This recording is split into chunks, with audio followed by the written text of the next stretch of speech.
Udah.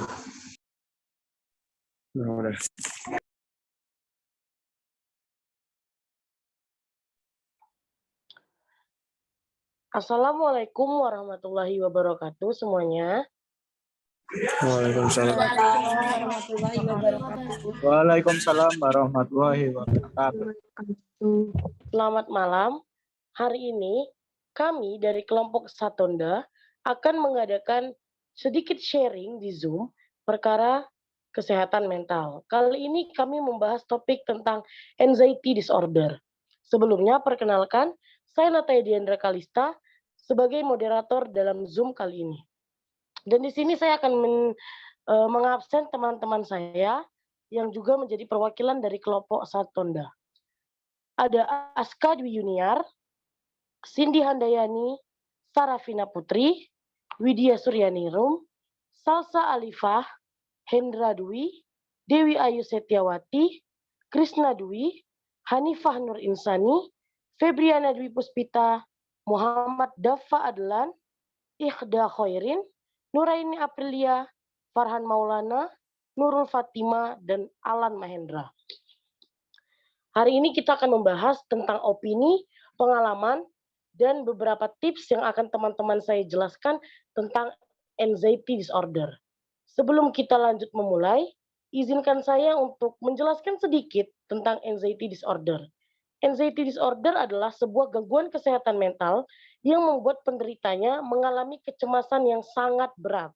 Nah, kecemasan ini tidak bisa kita anggap sepele, karena kecemasan ini membuat penderitanya kehilangan nafsu makan, kehilangan konsentrasi, kehilangan kesadaran, hingga yang terakhir membuat penderitanya terdorong untuk melakukan hal-hal ekstrim seperti bunuh diri. Nah, teman-teman, tanpa memperpanjang waktu, bagaimana kalau kita langsung sharing-sharing kepada teman-teman semua nih? Untuk yang pertama, aku mau untuk Kak Salsa Alifah nih. Boleh nggak nih cerita tentang pengalaman anxiety-nya? Oke Kak, halo semuanya. Sebelumnya tadi kan Kak Nataya udah nyebut tuh namaku Salsa Alifah ya, untuk yang belum tahu. Oke, di sini aku mau sharing sedikit tentang pengalaman anxiety disorderku. Pengalaman tentang anxiety-ku tuh saat kita ngerasa nggak berharga, when we feel worthless. Jadi kadang kalau kita nggak merasa tidak berharga itu kemungkinan besar terjadi oleh dua faktor, yaitu kebahagiaan dan kesuksesan. Yang aku alamin ini yang faktor kesuksesan. Contohnya, aku pernah ikut seleksi untuk suatu perlombaan di sekolah kan. Terus habis itu aku udah ikut seleksi dan kebetulan aku nggak keterima. Dan di situ langsung rasanya kayak down banget, langsung kayak nggak, kayak yang udah Kak Nataya jelasin tadi, nggak nafsu makan, lemas, kayak gitu. Nah, waktu itu, kita tuh, waktu aku ngerasain anxiety itu, aku tuh merasa paling nggak berharga, dan ngerasa paling menderita. Nah, itu. Padahal ya teman-teman, kalau kita tahu kisah Nabi Ayub, beliau itu diuji oleh Tuhannya dengan ujian yang sangat berat. Sebelumnya, beliau adalah orang yang sangat kaya raya, lahan perkebunannya luas, ternaknya banyak.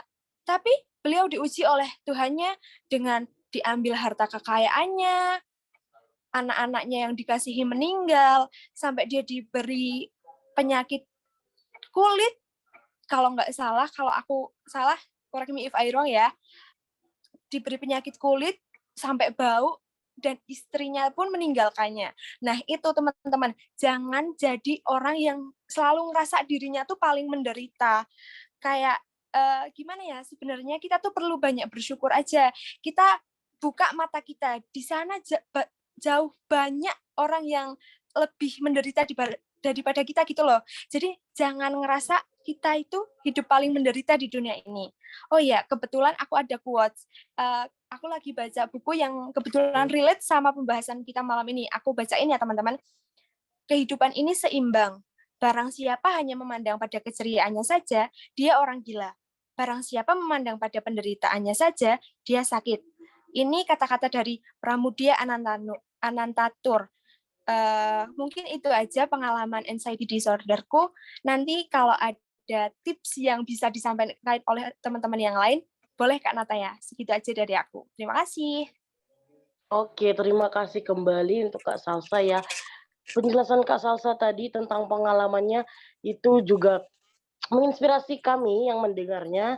Terus cerita Kak Salsa tentang mengambil kisah dari Nabi Ayub juga turut menginspirasi kami juga, dan beberapa tips yang tadi Kak Salsa ceritakan juga mungkin membantu teman-teman yang sedang terkena anxiety dan berada di Zoom ini.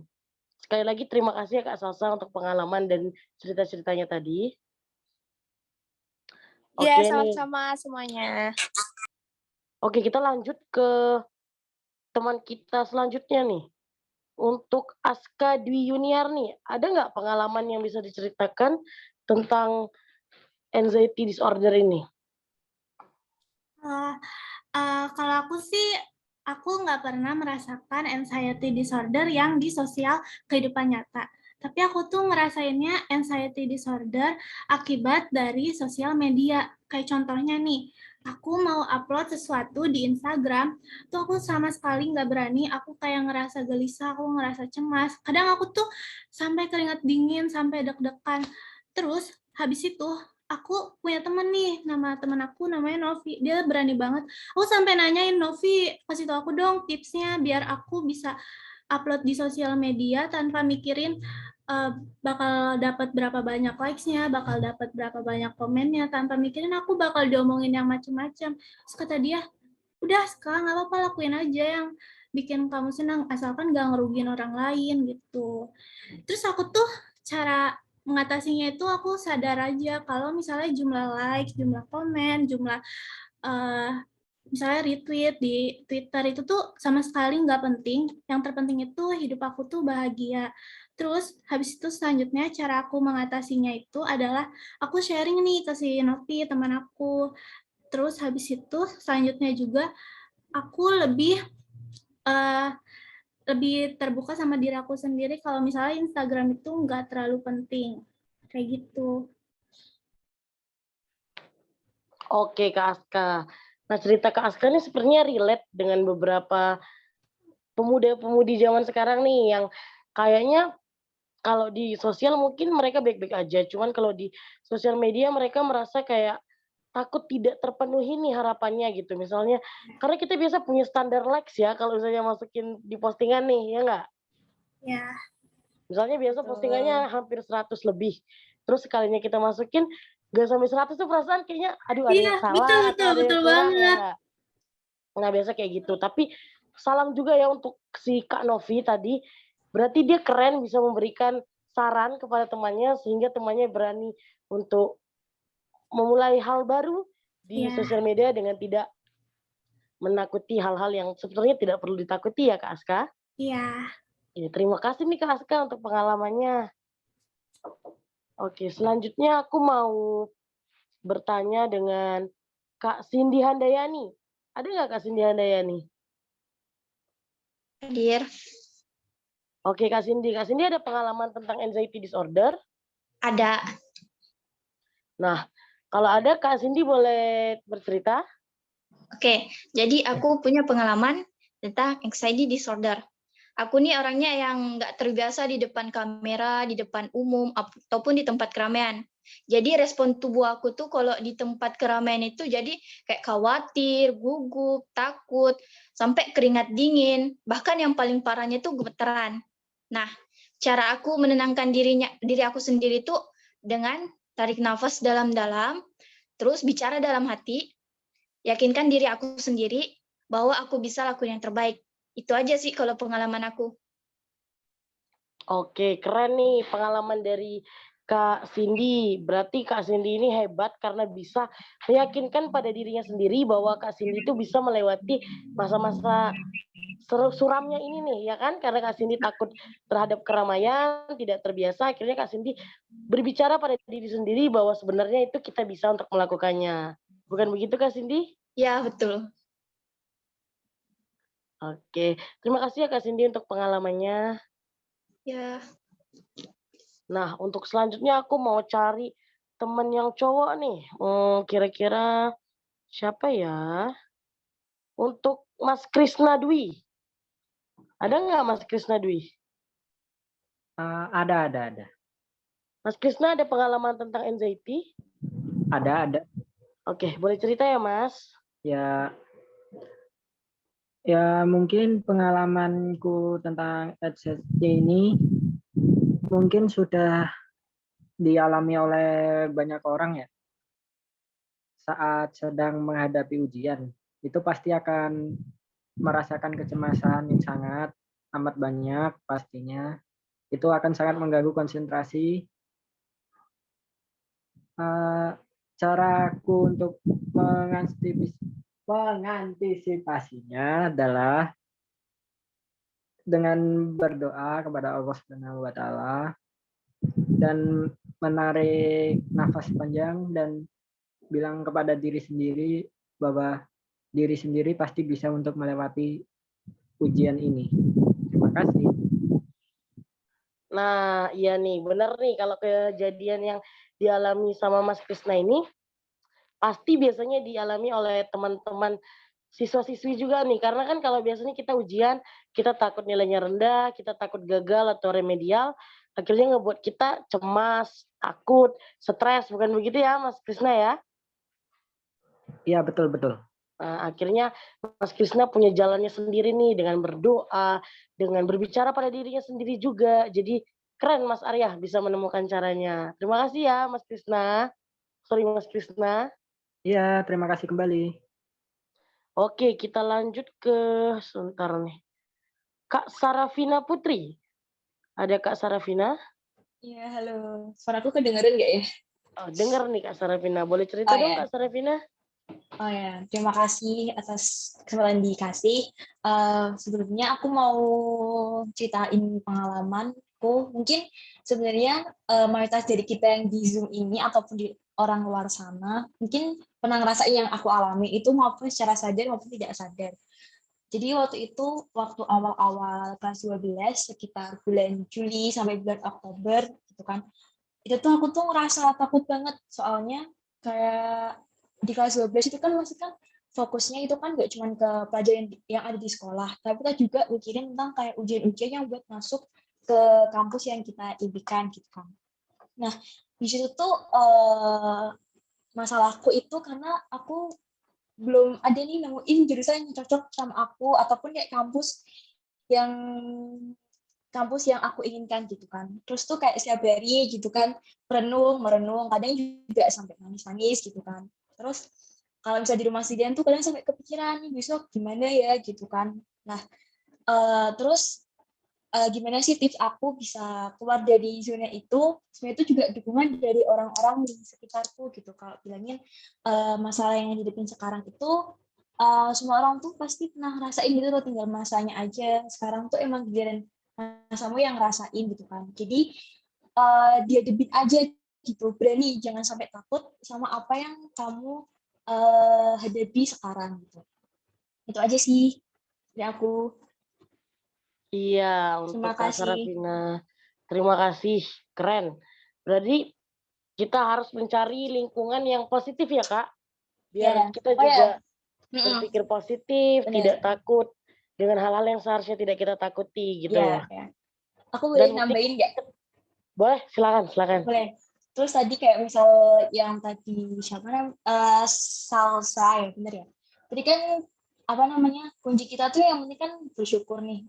Apa kan kadang kita kan juga ngerasa kalau masalah yang kita hadapin sekarang tuh misal masalah yang paling berat itu. Kadang tuh kalau tips, aku mau kasih tips aja Kak dari aku tuh biasanya aku suka jalan-jalan gitu kayak keliling-keliling aja gitu kan. Kita lihat-lihat aja gitu kondisi orang di sekitar kita.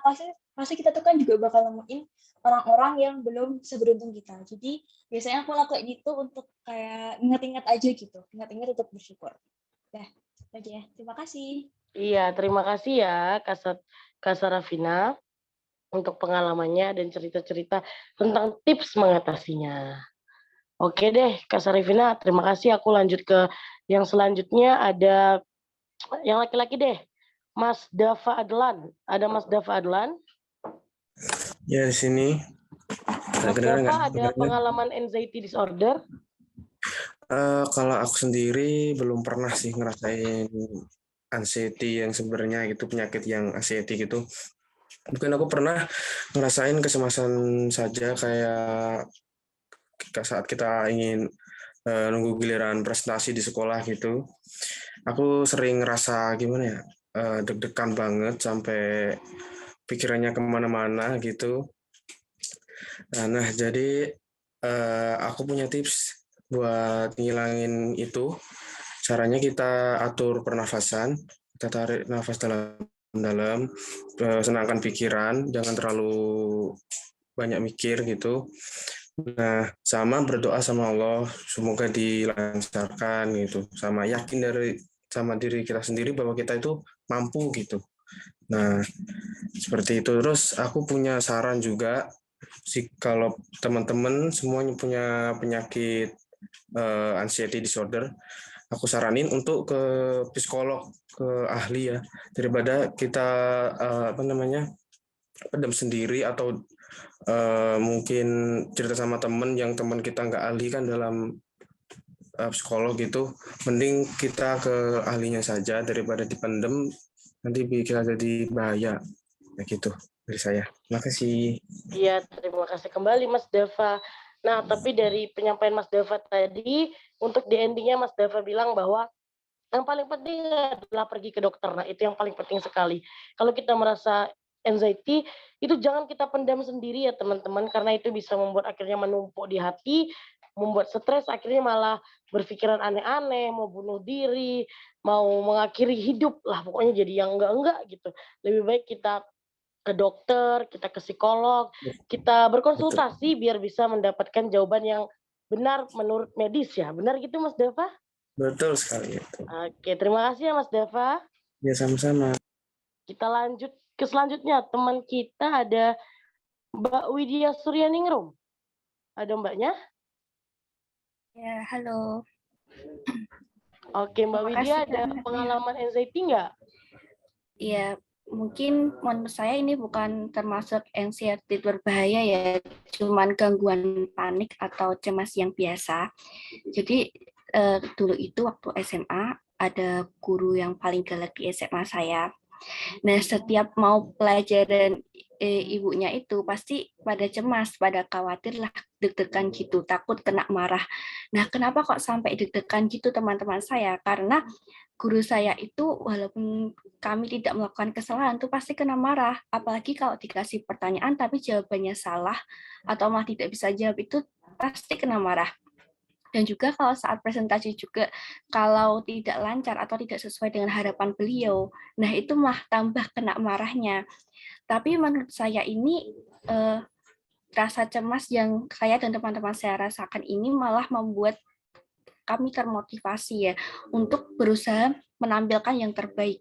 Jadi info aja buat teman-teman semua, anxiety ini tidak selalu berbahaya atau tidak selalu membawa hal yang buruk. Jadi anxiety ini juga dapat memotivasi atau memberi dorongan bagi kita untuk mengatasi tantangan atau situasi tertentu. Nah, tips dari saya sih untuk menghadapi situasi seperti yang pengalaman saya ini, selalu berpikir positif saja dan yakin pada diri sendiri kalau diri kita bisa memberi yang terbaik. Dan jangan lupa untuk selalu berdoa sebelum melakukan sesuatu agar selalu diberi kelancaran oleh Allah Subhanahu wa taala. Jadi udah sih cukup itu dari saya Kak Nataya. Oke nih Mbak Widya, Kak Widya, terima kasih untuk pengalamannya. Tapi sebenarnya benar sih, kalau kita dulu sekolah terus ada guru killer, kita pasti takut untuk masuk pelajarannya karena mau salah atau enggak salah pasti kita dimarah, bener ya Kak? Benar. Tapi pada dasarnya di akhir tadi Kakak bilang bahwa anxiety disorder tidak selamanya buruk, tetapi malah menjadi kita terpacu untuk menjadikan diri lebih baik, untuk melawan rasa-rasa cemas yang ada di tubuh kita. Begitu ya kan Kak? Iya, betul sekali. Oke, terima kasih ya Kak Widya untuk penjelasannya, ceritanya, dan tips-tipsnya. Sama-sama. Oke, selanjutnya aku mau coba ke Mbak Dewi, Kak Dewi Ayu Setiawati, ada nggak? Halo. Halo Kak, ada pengalaman nggak nih tentang anxiety disorder? Ada, Kak. Oke, boleh cerita deh Kak. Kalau dari pengalaman aku sendiri, itu tentang kecemasan masa depan, atau biasanya dialami oleh kalian juga ya. Tentunya itu seperti menjadi harapan orang tua yang dirasakan, yang kecemasan gimana sih caranya kita bisa sukses, menjadi harapan orang tua, selalu berpikir sesuai ekspektasi mereka. Di situ ada tekanan sendiri. Seperti itu, Kak. Iya tuh, bener tuh. Kalau misalnya kita jadi anak, pasti kita rasa menjadi beban orang tua ya. Bukan beban orang tua, maksudnya lebih kayak orang tua berharap kita jadi sukses. Dan kita punya rasa kecemasan kayak, bisa nggak kita sukses? Bisa nggak kita memenuhi ekspektasi orang tua kita? Begitu. Jadi memang mungkin ada rasa kecemasan. Tapi pasti kita punya cara untuk terlepas dari rasa cemas itu. Terima kasih ya Kak Dewi. Aku mau pindah deh ke Mas Hendra Dwi. Mas Hendra Dwi, ada nggak Mas Hendra? Ada di sini. Mas, ada cerita tentang anxiety disorder? Ada sedikit, ada. Oke, Mas, silakan ceritakan. Ya, oke. Jadi pengalaman saya mengenai anxiety disorder yaitu saya pernah mengalami ketakutan yang benar-benar takut atau nama lainnya yaitu fobia. Fobia yang saya alami yaitu saya pernah benar-benar takut sama hewan yang namanya cacing. Nah, pada saat itu saya pernah mengalami kejadian itu. Saya lagi di sekolah, saya lagi makan di kantin. Terus ada teman saya itu, mungkin teman saya tahu kalau saya itu takut sama cacing. Terus habis itu teman saya ke situ nyamperin aku. Aku pas lagi mau makan di kantin. Dia bawa cacing, cacing itu gede. Terus pas itu ditunjukin sama saya. Terus habis itu aku mengalami ketakutan yang berlebihan sampai beberapa hari ya saya nggak doyan makan itu gara-gara kejadian itu. Nah, terus cara saya untuk mengatasi ketakutan yang berlebihan ini yaitu dengan saya tidak pernah mendekat jika kalau ada cacing, dan juga kalau ada barang atau benda yang menyerupai dia. Udah cukup sekian. Oke, terima kasih ya Mas Hendra. Tapi Mas Hendranya keren, bisa mendapatkan cara bagaimana agar kita bisa mengurangi rasa cemas dan rasa takut yang berlebihan seperti fobia tadi ya. Ya. Terima kasih ya. Oke. Selanjutnya kita mau ke Kak Hanifah Nur Insani. Ada nggak Kak Hanifah Nur Insani?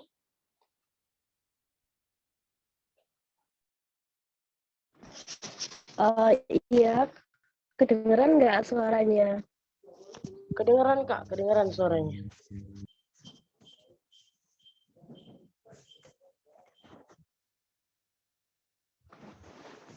Oke, terima kasih ya Kak.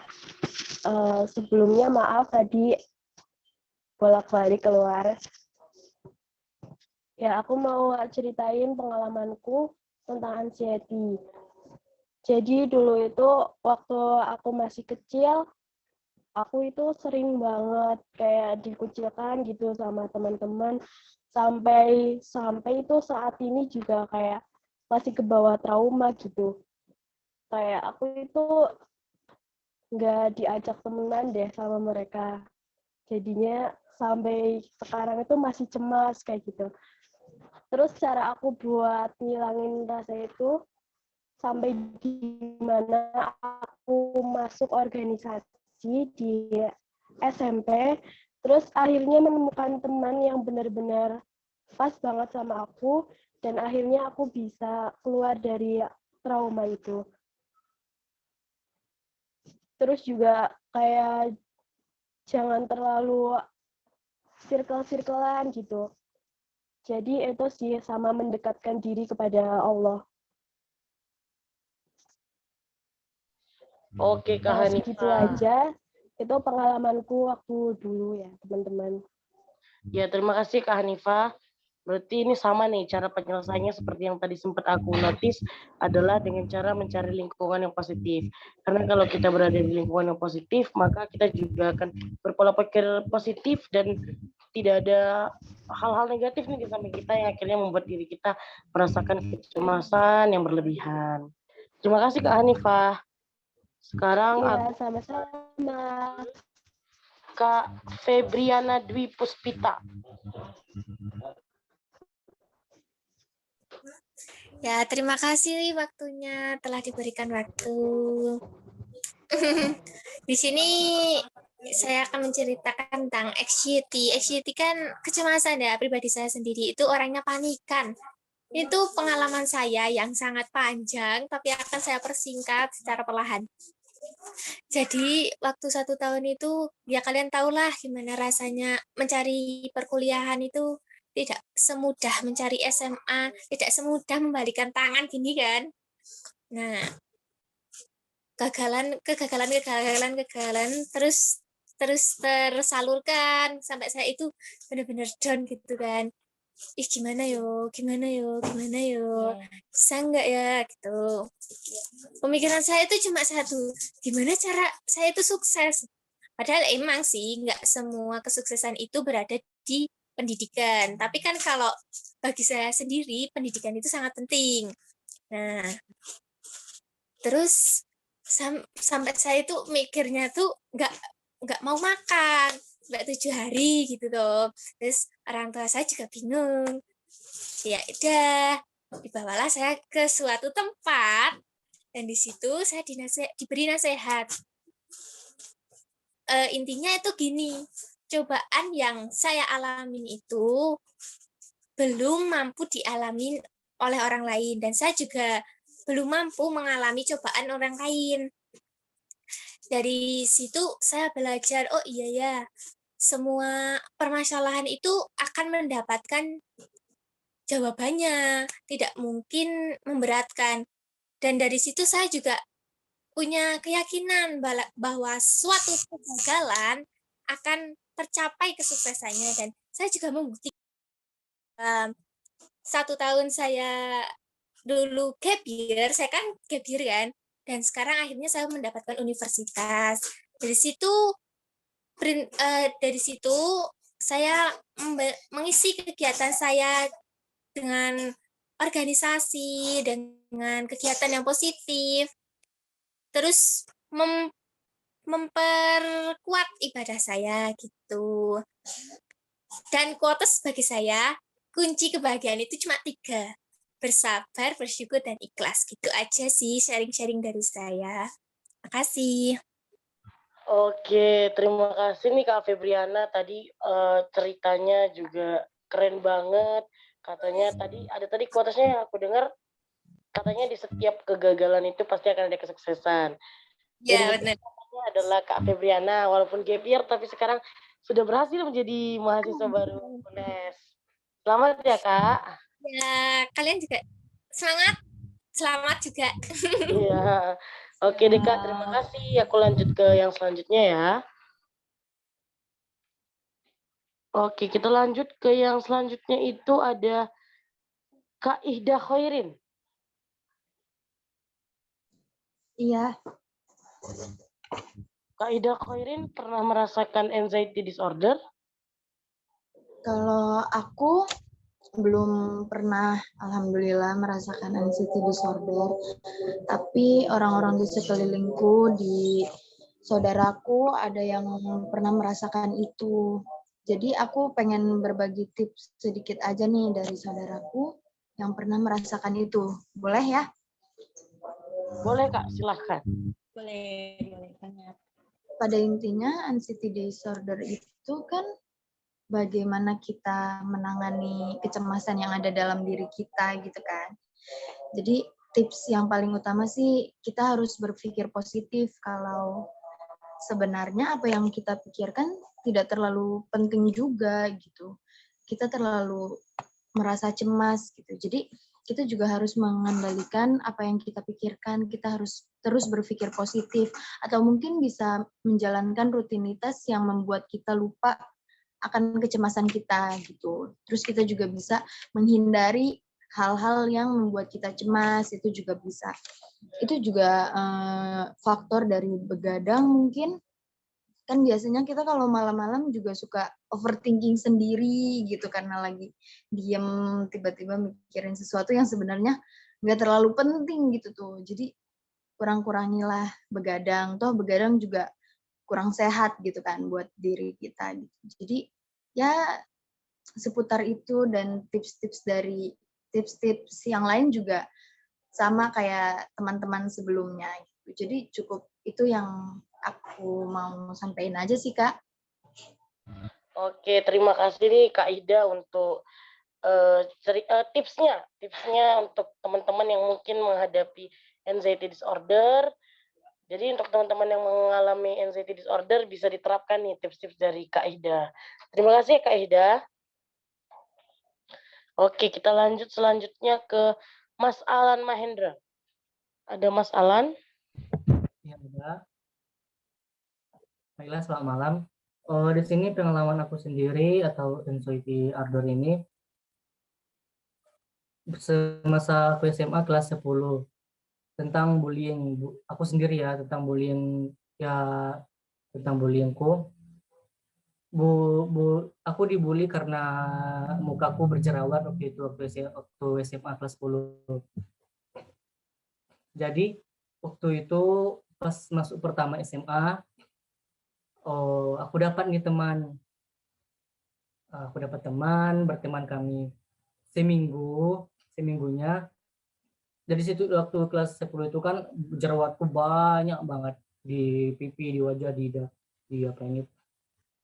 Jadi temanku ini dia membuli aku dari belakang gitu. Dia bilang sama teman-teman yang lain, "Oh, jangan berteman sama si Alan karena dia ini berjerawat." Jijik mereka sama aku. Nah, jadi dari situ aku benar-benar down, tidak makan, tidak tidur sehari sampai 2 hari, terus bergadang memikirkan itu. Dan dari situ aku belajar untuk tips aku sendiri ya, supaya tidak down gitu. Aku tidak tidak usah mendengarkan kata orang lain, cukup percayai diri kamu sendiri, syukuri apa diri kamu. Pokoknya karena kalau kita semakin meladeni mereka, pasti mereka semakin melunjak membuli kita. Jadi dari situ pokoknya tipsnya itu cukup cintai diri kamu apa adanya. Dan satu lagi, carilah teman yang terima kamu apa adanya, terima diri kamu apa adanya. Jadi hanya itu dari saya. Sekian dan terima kasih. Ya, terima kasih nih Mas Alan. Dari yang Mas Alan bilang itu benar banget bahwa kita harus percaya dan harus sayang dan cinta pada diri kita sendiri. Karena mau bagaimanapun orang sekitar kita, kalau kitanya nggak cinta dan nggak sayang pada diri kita sendiri, maka semuanya itu sia-sia. Terima kasih ya Mas Alan. Ya, sama-sama. Oke, selanjutnya kita ke Kak Nuraini Aprilia. Ada Kak Nuraini Aprilia. Ya, halo, suaraku kedengar nggak? Oh ya, kedengeran. Boleh diceritain Kak kalau pengalaman anxiety? Boleh. Aku sendiri juga pernah ya ngalami anxiety, bahkan sekarang mau berpendapat itu kayak cemas gitu.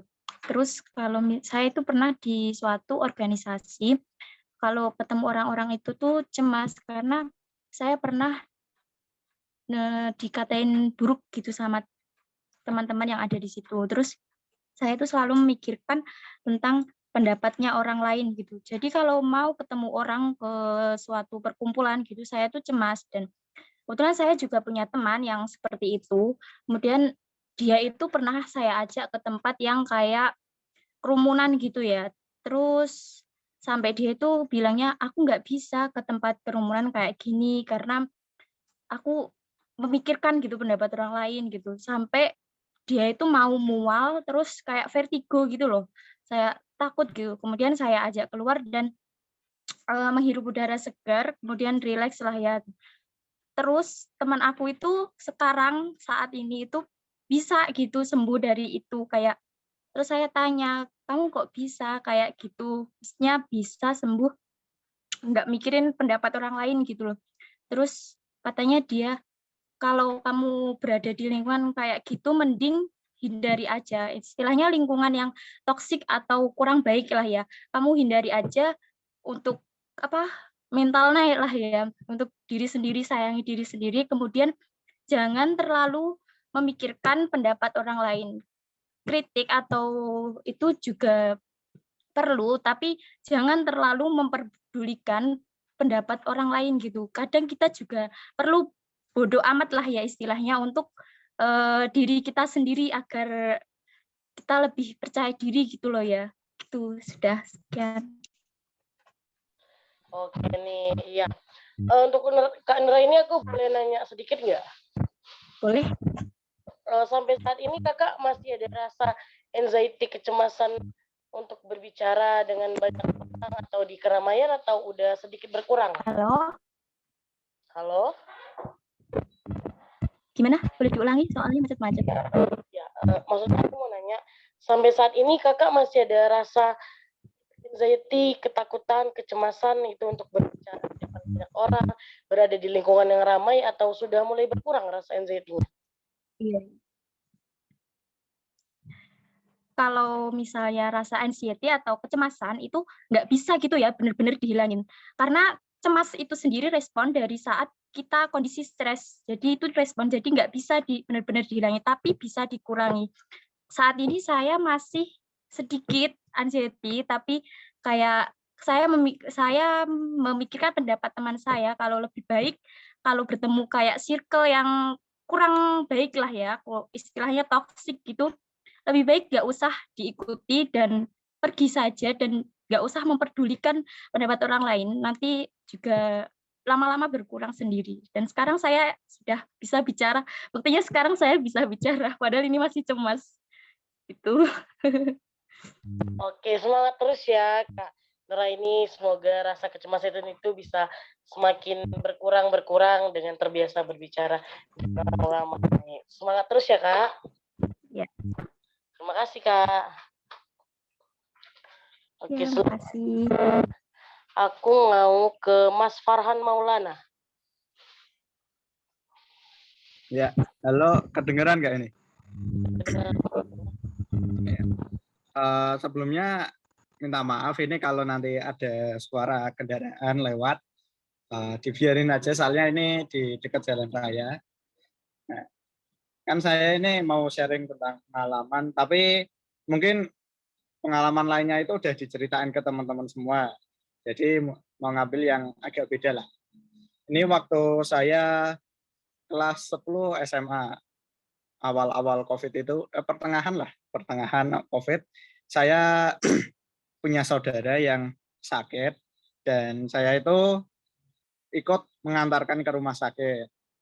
Nah, setelah besoknya, bude saya itu bilang, mungkin baiknya kalau cek dulu, kalau ada kemungkinan di keluarga besar ada yang kena lagi. Habis dicek, hasilnya keluar, saya itu ternyata positif tapi tidak merasakan apa-apa. Jadi saya itu mau diisolasi juga, seminggu habis tes itu mau diisolasi.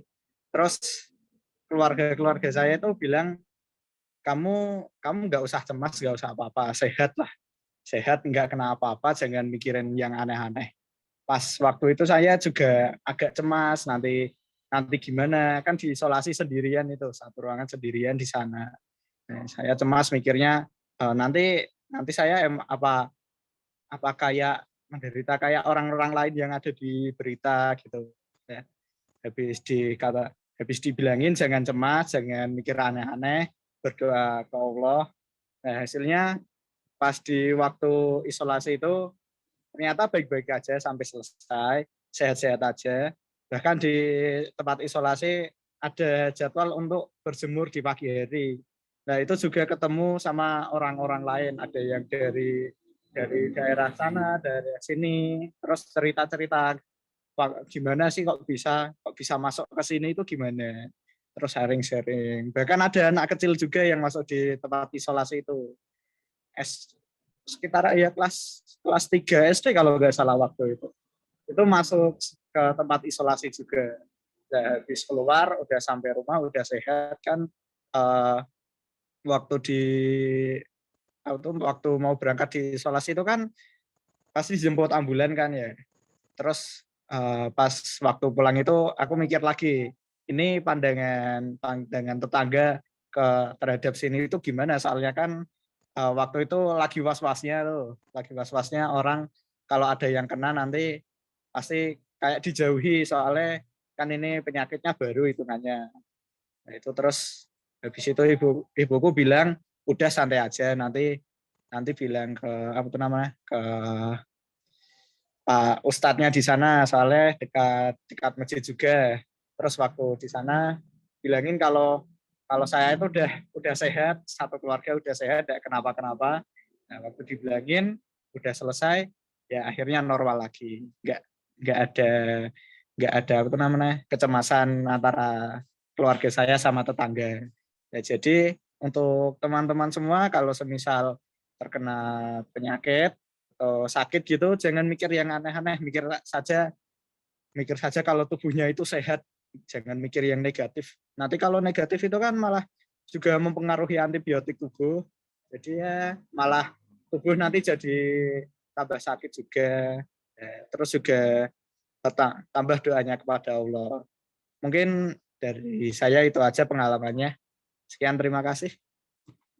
Oke, terima kasih Mas Farhan untuk pengalamannya. Kalau dari aku lihat nih dari cerita Mas Farhan, untuk upaya penyelesaian ini ada berada di lingkungan positif ya, karena keluarga Mas Farhan juga mendukung untuk Mas Farhan berpikir positif.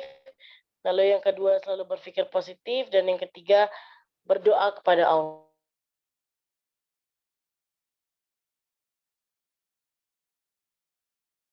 Yang terakhir ada Kak Nurul Fatima. Untuk Kak Nurul Fatima, apakah masih berada di? Ya, masih. Oke, Kak Nurul, apakah punya sebuah pengalaman? Sih, Mas, biasa ya. Kondisi di mana aku tuh gemeteran yang benar-benar nggak bisa aku lupain sih waktu itu. Panik, juga keringet dingin. Waktu itu juga tuh waktu ujian. Nah, waktu ujian kan kalau gemeteran temen tuh nggak sadar, soalnya orang-orang tuh pada fokus pada ujian, jadi ya harus ngatasin itu sendiri toh. Nah, cara ngatasinnya itu aku tuh mikirin hal yang bikin aku tenang. Misalnya tuh aku kalau tenang tuh mikirin tentang laut, karena laut tuh ya buat aku tenang. Nah, habis itu aku juga minum air putih juga biar nggak dak-dikduk lagi kan. Nah, kalau ya itu aja sih dari aku. Kalau kita tuh bisa ngatasin itu tuh ya dari diri kita sendiri, kalau nggak dari diri kita sendiri ya siapa lagi, ya gitu aja sih.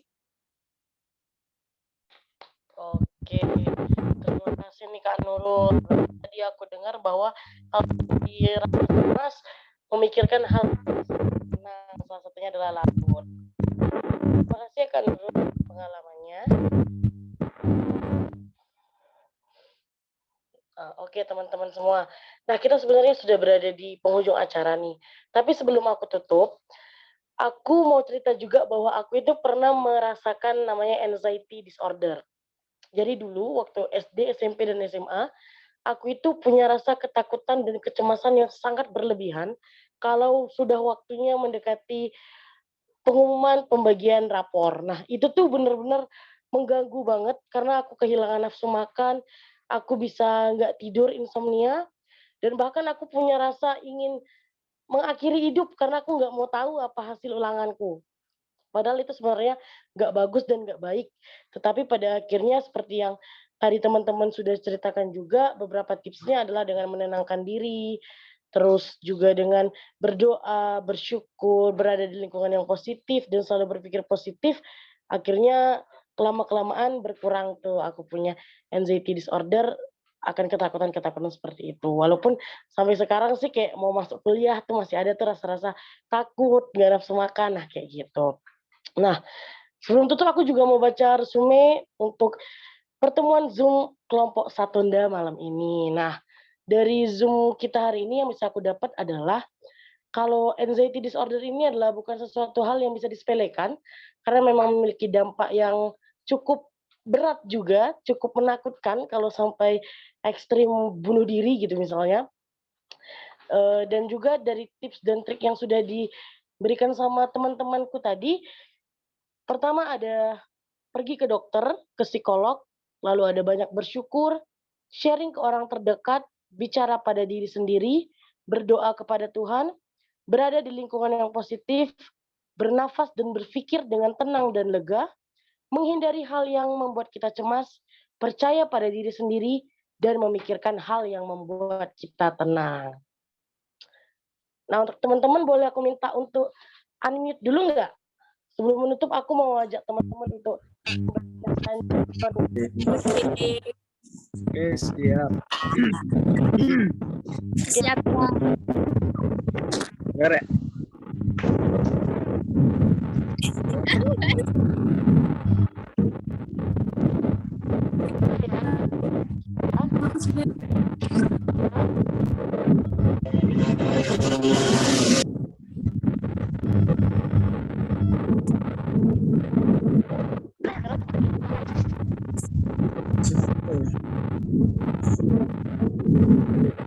Halo, teman-teman.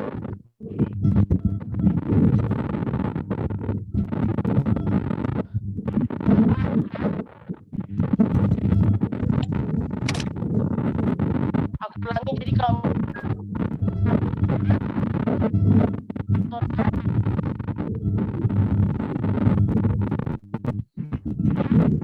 coba ya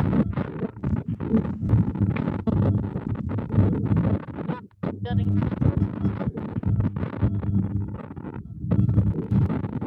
boleh dong aku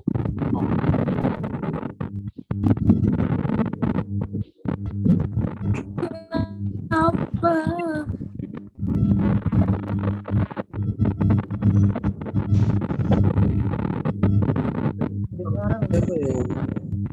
suara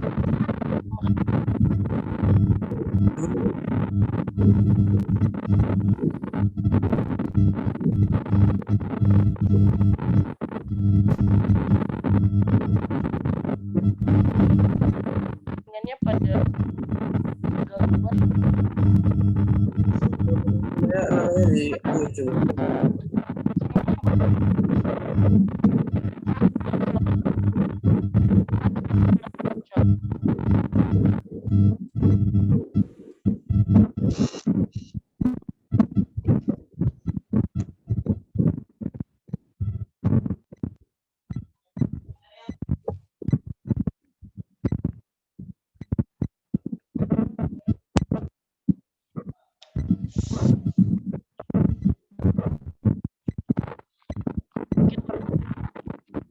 itu mau kita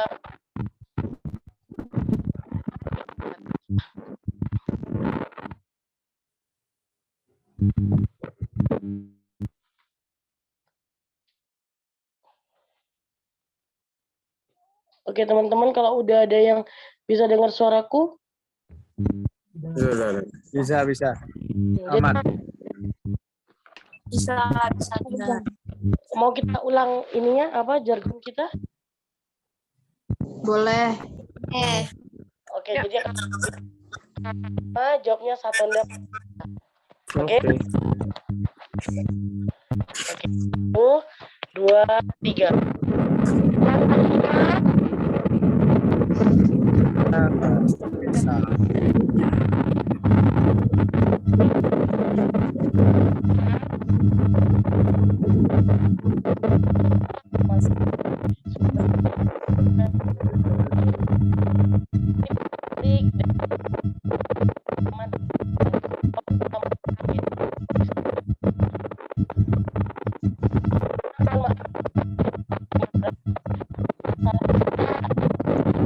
Ucapan kepada teman-teman sebelum menutup, izinkan saya untuk membacakan satu bait pantun. Nggak apa-apa ya teman-teman? Boleh. Boleh. Boleh. Jalan-jalan membeli bantal berumah besar. Kita jaga kesehatan mental bersama Satana pasti bisa. Oke teman-teman. Selamat malam. Bye-bye. Salam warahmatullahi wabarakatuh. Terima kasih. Aku bye-bye semuanya. Terima kasih. Bye.